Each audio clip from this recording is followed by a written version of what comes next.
Hey YouTube, my name's Tyler, one of the creators of the Kingdoms trading card game, and this is going to be a gameplay video. For those of you that like to watch this content that I try to put up on YouTube, I sincerely apologize for not posting for quite some time. I am trying to take advantage, however, of this whole coronavirus by being stuck inside and try to get some videos out to you guys. I have a lot of video ideas, it's just been a matter of getting them done. But nonetheless, today's video is going to be a gameplay video. Up top is myself. This was at a tournament that we hosted about a month and a half ago, and I was playing with a Furbish Cludes build, and then my opponent from the bottom, he was playing with a Linford Winterton build. And this match is a pretty good match, and I'm really excited to share it with you guys. So as you see, we're kind of picking our cards, drawing our cards right now. I believe I ended up picking Downtown Pub as my second sacred, which is a sacred that gives your opponents -2 magicka, but allows them to draw an extra card. I wasn't too crazy about my build after a couple gameplays at the tournament. You know, Shual Waterfall, which is my first card. It's a good card, but I just, not too sure about it. It's good overall, but I don't know if it's a good neutral, but I think the better players ultimately have other cards that they would rather use. With Mikel, who's on the bottom, being a Linford Winterton player, Dark Forest is a good card to have. Not a lot of people use that -200 health ability, or effect, I should say. But it is good because it allows you to get some cards out and for cheaper, which definitely Linford and Winterton cards struggle with magicka. Or, even though they do have cards that can help generate magicka for them, it's not as efficient as especially Furbish and Cludes, who they can generate magicka so easily. So right now we're just rolling to see who goes first, and I actually am going to win that roll, and I'm going to have Mikel go first, and we'll see what goes from here. So he's gonna, and I apologize for the camera. I tried to set it up as best as I could, so I'll definitely try to keep you as in touch, up to date with what's going on for this game. So he's going to open up with a turn 1 outpost tower, which is a great way to start, at least for the current cards that are in the game so far. The best way you can start is with outpost tower. Get you those 2 cards, see which one you want, and just put the other back in your fortress. So he's already grabbed a card, so he's going to go ahead and shuffle. And plus, it's a good 300 attack that you can deal. Unfortunately, though, with him going first, he's not going to be able to attack for this one. Alright, so now I'm going to take my turn. You see I got plenty of cards. I'm laying down a Master's Table token, so that's going to give me that, plus 3 magicka for 1 turn. And then I'm going to send Temple Watch to the graveyard, which I'm already running a couple Temple Watches in my fortress anyways, so sending one of those to the graveyard isn't too big of a deal, especially because I'm already running enough spells, so I'm not too concerned about having to get rid of a Spell Searcher card. And I'm okay with my opening turn as well. For me, if I can get my magicka down early into the game, I'm happy with that. And if I have to take some damage, whatever. Now, Mikel opens up with Nanny Goat, which is a set 2 token, ultra rare. This card is actually based off of someone very near and dear to my heart. My wife and her little sister grew up calling her Nanny Goat. And so this card was one of the first of many cards in the Kingdoms trading card game that are based off of people I know, as well as the other person that I've made this game with. In the next set 2.5, Small Yet Powerful, we're going to have 3 cards that are based off of people that we know. So super stoked to get those out. Anyways, though, Mikel's going to lay down Watchmaker, just allows him to draw a card, so he's getting a lot of card advantage. Great place for him to be in, especially because Linford and Winterton really struggle at getting card advantage. They're great with the cards that they're able to get out on the field, but once they run out of steam, they're out. So he did swing in for the 400 damage that he could. And I actually had another Master's Table in my hand for my turn, so I'm already going to be sitting at, next turn, I'll be sitting at 13 magicka, so I'll have plenty of magicka to do whatever I want for the rest of the game. You can see I sent Judge Guard to the graveyard. Judge Guard is a set 2 Furbish card. Each major set that comes out, hopefully, will introduce at least 2 to 4 brand new cards for the previous Kingdoms, and Judge Guard is a card that I personally really like. I think it's a little expensive on the front end, but if you can get 1 or 2 of them out on the board, I think they're definitely worth your while. So Mikel for her turn, he's going to lay down an Ice Archer. And what what makes Winterton different from the other kingdoms, and wow, you see he's able to play 2 of them, is that all the Winterton cards, at least the majority of them, have the choice to deal damage to your opponent's sacred directly, so it's not classified as an attack. Now this damage is less than the card's stated attack that it has in their attack value box, but it's kind of a cheeky way to get around maybe defensive or some other things. So I'm going to play Outpost Tower for my turn, search for a card that I want, have Mikel split the deck for me. And again, I'm sitting at 13 Magicka, so I've already spent 5 for the Outpost Tower, so I still have 8 to play. So I'm going to lay down Furbish Counselor. I love Counselor, honestly, giving me that +2 Magicka every single turn. And then that gift, or that Impact 2 ability by being able to keep them alive during my opponent's attack phase. I love this card. I don't know how much it would be considered meta for a Mriff player, but I love this card, especially because I can give a card +100 attack. So I'm going to swing in for 600, well 400 total with the Outpost Tower, and then I'll kill the Watchmaker with Furbish Counselor. So pretty good turn. The Shual Waterfall has so much health, and my deck was built around getting to phase 2, phase 3. I really don't like being in phase 1. I just don't have a lot of my good cards, and maybe that's a fault in how I build my deck.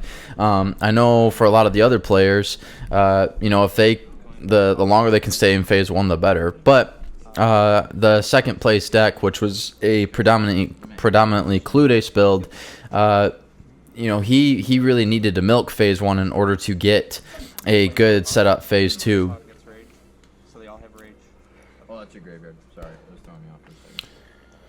So Mikel's coming in pretty hot. He's throwing down 2 Hawks. He's giving a bunch of cards rage, which is just wonderful. So he's just going to swing in and kill everything if he wants to. There's not a lot of Linford Winterton players that I see that use the rage ability. I don't know if it's not as good as we had hoped for when we made the ability, but you never know. In this match, I'll be curious to see how well it actually does in performance. But we'll see.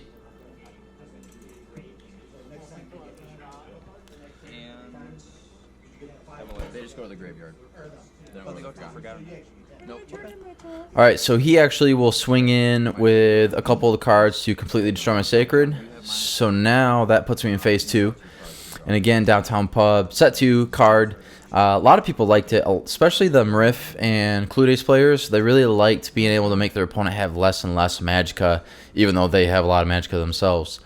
So I put that as my phase 2 intentionally. The way I built the deck, which ended up not working as well as I would have hoped it to work, was basically to make it where my opponent would not have much Magicka, and then they would end up having to draw a bunch of cards, essentially try to mill them out, make them run out of cards, and try to deck fail them. Before that, they're able to pummel me.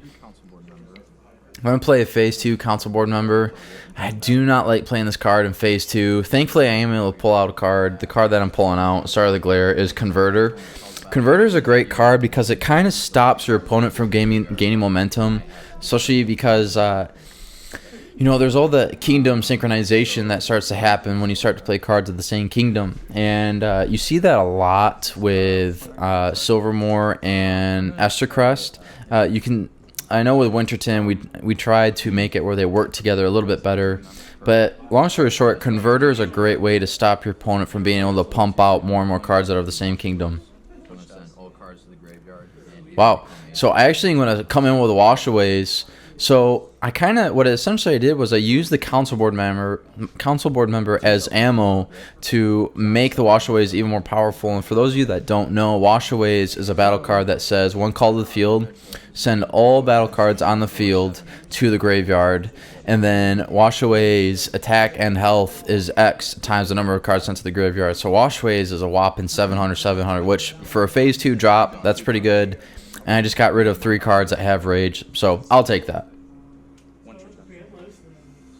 That card is gone. So there was quite a few cards in set 2 that a lot of people liked. I was trying to find the balance of how do you make cards worthwhile, but how do you make cards not do too much. With not so much Silvermoor, mainly Cludes was kind of the problem kingdom, being that a lot of their cards did multiple things. Now, it's not bad to have cards that do multiple things, but can it get to the point where something's unfair or a card just does way too much? Part of the strategy and the fun and a trading card game is finding the combinations to have. You don't want to have one or two cards that do everything. The goal is to have a couple cards. Now, obviously, from a gameplay perspective, if you're wanting to win, of course you would think, well, of course I just want one or two cards that can do everything. But just from a gameplay perspective, the goal of Kingdoms is to make it an approachable game where anyone can maybe come up with a strategy to possibly win. Good play. Very good play. Wow. So Michael's actually going to lay down a Ula the Rebel. Actually, though, I wonder if we'll catch it. Ula the Rebel is actually a Phase 2 card. For those of you that don't know, Ula the Rebel is a card similar to Bar Bouncer, but a lot of people argue is a lot better. Basically saying your opponent has to send two cards that they've called the field back to their hand, and if they don't have those cards, they have to deal damage to their sacred.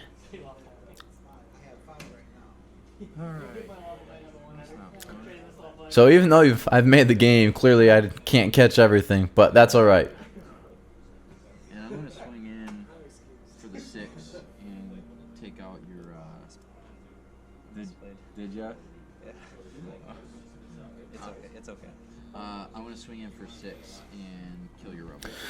So I'm going to actually take Furbish Temple Judge Phase 1. and swing in and kill Ula. We can take it back if you want. All right, so we were figuring out. Okay, so basically what happened was both Michael and myself figured out that we had both made a mistake. So he took back his turn, and then I put Washaways back onto the field. So you did that to bump you up to 8. Okay. Sorry. No, you're good. That is one thing that's complicated about the Kingdoms game. It's not so much that it's a very hard difficulty that you have to remember, but it's more so the fact that you're limited as to what cards you're technically allowed to play. And then hit you for 6 because of its rage. Yep. This tournament that we hosted ended up being quite a success to one degree, and not as good as I had hoped in the other one. In the other sense, the first tournament that we had hosted, we had about 18 people, and we had a really good turnout. For this other one, we didn't have as many people, but still it was really nice. We ended up having about 11, 12 people there show up for the tournament. And if you go to the website, which I'll include a link in the description, you'll be able to see a couple of the deck profiles for who came in second and fourth. What ended up coming in first was a Linford Winterton build, which was a really solid card, or a solid build. They did a really good job, and it was quite honestly an upset, because one of the players who took second was playing with a Cludes Furbish build and had a really quality deck, was really just smashing a lot of people, and actually the same person, those two who played in the finals, they actually played during the pool play, and the Linford Winterton player got swamped, and so by the time the finals came, it was actually kind of a cool reversal of who won, and really it was really cool. And then Silvermore ended up placing in third or fourth, my apologies, so that was pretty cool. So it was really nice seeing these set 2 kingdoms really shine, and it's always cool, especially once you start getting out these other cards, just the combinations that people can come up with. For this, you have to draw 2 cards, but that does not make you have to. Right. So you're drawing 2 cards, so really it's kind of like. So Michael actually has another Nanny Go out. So in Nanny Go, it's just a solid token, giving you +3 Magicka.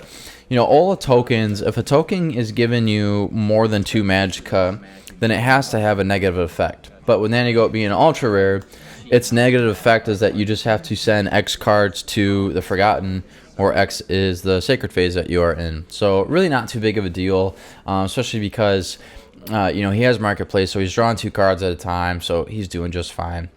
Now, what's interesting is, so I had Downtown Pub out, which made him draw 2 cards. Marketplace is a sacred that gives you the chance to draw 2 cards, but if you do that, you have to discard a card. And so if you do that, though, or with those 2 sacreds out at the same time, however, Downtown Pub kind of nerfs that negative effect of the Marketplace, because Downtown Pub, and even the Traveling Caravan, makes my opponent draw 2 cards for the draw phase, which kind of inversely just makes Marketplace just a standard card with 1400 health. I'm going to. No, I can't attack it.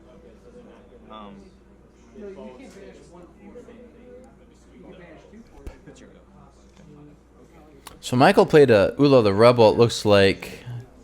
And what I did, because it says to Ula the Rebel specifically says your opponent has to send 2 cards to the graveyard that they have called to the field. Now, the reason why we worded it that way was to give players the choice to potentially just get some tokens back to their hands rather than some battle cards that they have worked hard for. So I had 2 Master's Tables down on the field, and so what I just did when he played Ula the Rebel was I just put those 2 Master's Tables back in my hand. I figured I'd do that because I had a 700 on the field already, and I already had a second battle card too that has a decent amount of health. You know, just I had 2 bodies out in the field, and so I figured I was at a good enough spot where I could at least just take back, you know, both of my tokens and then just kind of build that momentum back up with the amount of Magicka that I have. The thing that I have found with the Ulas is your best bet is to get them off the field and not send them back to your opponent's hand. What can often happen is sometimes people can end up just Ulaing each other, and it just ends up in this perpetual cycle of cards being sent back to the graveyard. Now, maybe it's a card that needs to be addressed, maybe it's a card that needs to be limited, but nonetheless, there is a way around it. A lot of the broken cards, there are ways around them, but obviously they do need to be limited every now and then. Michael going to play another Outpost Tower. This is really crucial. He has the Magicka, but what he really needs is the cards to play. He really needs cards to play that he can use to start hitting hard, get rid of that 700, because the thing with Winterton and Linford is their health is super low. That is the characteristic of Old Boron Kingdom cards. And so any opportunity to get rid of a heavy-hitting card, you know, he needs to take. Just battle cards. Yep. Right? Okay. Gonna try to hit a legend out. Okay.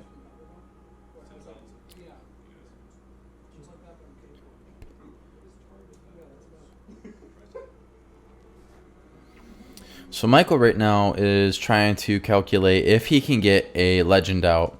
So he's sending Timid Soldier to the graveyard to get the additional Magicka that Timid Soldier offers. And he already has Nanny Goat, which has the plus Magicka. And then what he can do also is send the Outpost Tower to the graveyard to bring down the Legends cost as well. That is the way that you can play a Legend by sending a card to the graveyard like that. Okay. So that costs 4 to play. Yeah, and I have 4. Okay, so now I got 0. Right. And then I replaced the Nanny Goat with Yep. that. Played that. I'm at 0. 5. How many times can I use Nanny Goat? You can, if you have token, so you can do it multiple times. Okay. So 3, 6, 11. 9, 11, 12, 13, 14. You were already counting that. You're right, yeah. So you're at 11 right now. I'm not gonna. So he's still trying to calculate. There are ways that you can get around, you know, especially having that Nanny Goat gives you that ability to send cards from the graveyard to the Forgotten to get additional Magicka. So it's kind of a good way to pump out a strong turn if you're struggling to get Magicka. So he's actually just going to pass turn. But nonetheless, having that additional Magicka from the Master's Table, I think, is a better decision. He's still in Phase 2, and he still hasn't played his strong cards, such as Lancer or Bar Bouncer, or even Winterton Lead. So he still has plenty of cards that he can play to do something. Deal 400 damage to the Sacred Spawn at 100. So at this moment, I'm going to lay down Messenger. Messenger, I think, is a pretty good draw card. Draw card, even though you do have to deal 400 damage to your own Sacred. I think it's worth it at this point, which actually brings my Sacred down to 100. Of course, you know, if I knew everything I was talking about, I think I would have went further in the tournament. So maybe take what I say with a grain of salt. So you got 1200, but I guess I'm just gonna swing swing, unless you have a way to stop any of these attacks, I want to just go ahead and swing in with a total of 1,100. So I am deciding to completely ignore his outpost tower and go ahead and just try to totally knock out his marketplace, which I'll end up bringing it down to, I believe, 100. The thing with any Borum Kingdoms is if they can start to generate momentum, it's really hard to get over them. And so because of that, I'm making the decision to, okay, if I can destroy his sacreds as fast as I can, then I'm okay. The moment he's able to pump out Lancers and the Winterton lead and Bar Bouncer, that's the moment where you start to fall behind when you're playing against Borum Kingdoms. Now, thankfully, both of my Traveling Caravan and Downtown Pub are working against him, giving him -4 Magicka every single turn. So, essentially, that Master's Table is for nothing, but having that Nanny Goat tokened out does help, so that's putting him at 8 Magicka per turn, which is still plenty to do something. Playing Lancer, that gives you can still search out a card if you want. You could possibly search out for a Supply Carrier if you had that in your deck, which would give you the chance to draw some other cards if they had Rage. So there's a lot of options for what he could do. Destruction on him. Nice.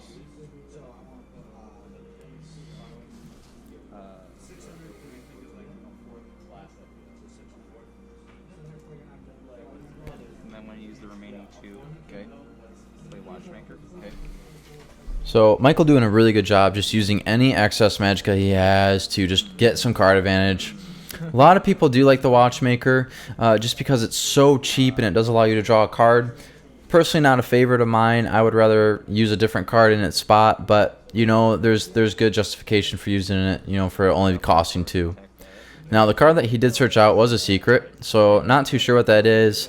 There's a good chance it could be a Lost Cause. Lost Cause is the best secret spell in the game, in my opinion, just because it protects any battle card. Tanis Kingdoms have the Earthquake card that can protect it, but it costs 6, and it's specific to defensive cards. And then, you know, Marif Kingdoms don't have anything like that. So Lost Cause, definitely, if you're a Borum player, definitely a meta card. So thankfully I still have a 700 Washaways out there, which is still a big card for him to deal with. But the moment he brings out a Lancer, which only costs 5, that card's toast. So I'm trying to find something to do. But thankfully, I'm sitting at 13 Magicka, so I have a lot of Magicka to do anything I want with. But now I'm kind of at the point, okay, do I play some cards, or do I wait to get to phase 3? One Judge Guard, which I'm going to silence him Which is you can't attack. on your turn. Yeah. So I'm going to bring out Judge Guard, and so I'm going to silence his Outpost Tower, and I'm actually going to bring out another Judge Guard. So I'm really setting myself up for a good phase 3, if I'm able to, you know, if I have some cards in my hand. The reason why I like to wait for phase 3 is just because Council Board member then can officially bring out any card for free. That doesn't matter from what. Yeah, I don't know what you got. I'll go ahead and swing in with this. Kill your sacred. Okay. I'll swing in with this. Kill him. Okay.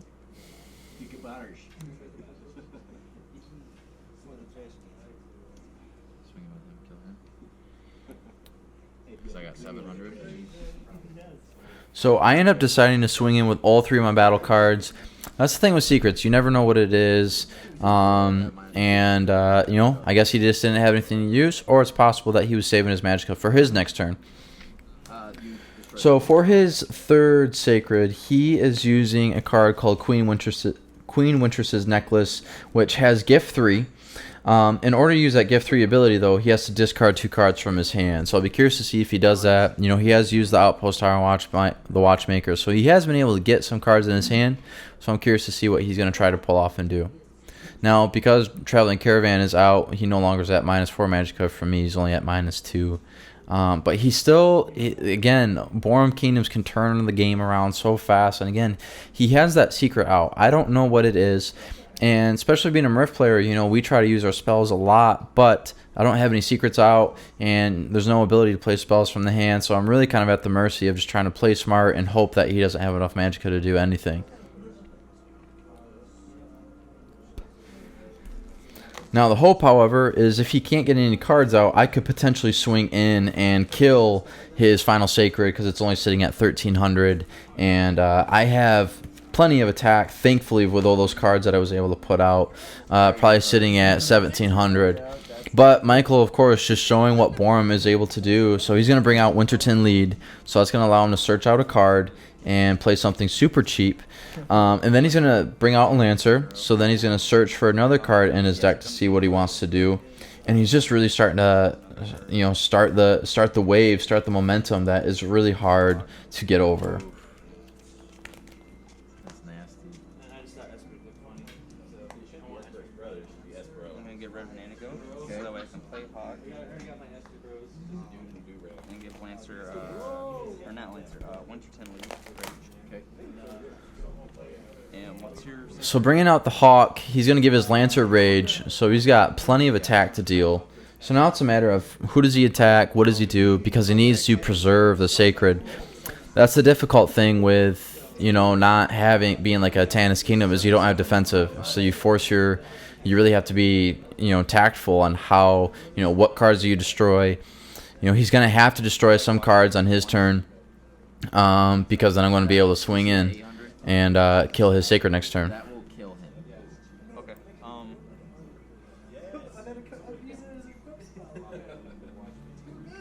Winterton Lead is definitely a card that for any Borum Kingdom players or Borum Spirit players, Winterton Lead and Lancer are definitely two cards that you want to have. You could say maybe Winterton Lead is better, being that it can search out any card. But Lancer is definitely one of the best cards in the game. Again, it's a Linford card. But it's not too threatening if you got cards that can stop it. So, it's kind of a catch-22. Now, it is interesting that Mikel decided not to kill any of my battle cards, so his secret must be something that really can deal damage or stop an attack or whatever it is. So I'm curious what he has up his sleeve. So I'm going to play 2 Neep, which its instant ability allows me to draw 2 cards, so I'll draw 2 cards. And so I play Pillage, so I just discard 2 cards. So now I'm sitting at 18 Magicka for this turn. So I play a Furbish Temple Judge on the left side, and then a Swerde on the right side, which gives me more than enough firepower to destroy his Sacred. Probably sitting at a little over 2. I don't know if you have a secret to stop, but... wait, no, hold on.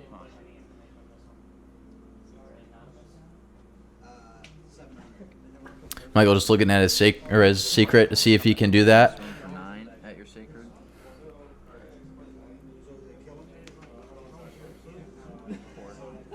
That's at your Sacred.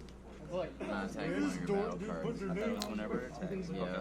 So unfortunately, the Lost Cause only works for battle cards. So this is kind of the downside of any Borum Kingdoms, is the fact that they just don't have a way to directly protect their Sacred. It's only to protect their battle cards. And with that, that is the game. And thank you guys so much for watching this video. I hope you enjoyed it. Please, please, please check out the Instagram and Facebook page. I've been trying to do some posts every day or every other day to give you guys some ideas of what's coming up and what's going on. And then besides that, also check out the Wix website where you can check out the rules and all the other stuff on what's going on in the game. Thank you so much for watching this video. I hope you enjoyed. Post some comments in the link below. And you guys have a good rest of your day.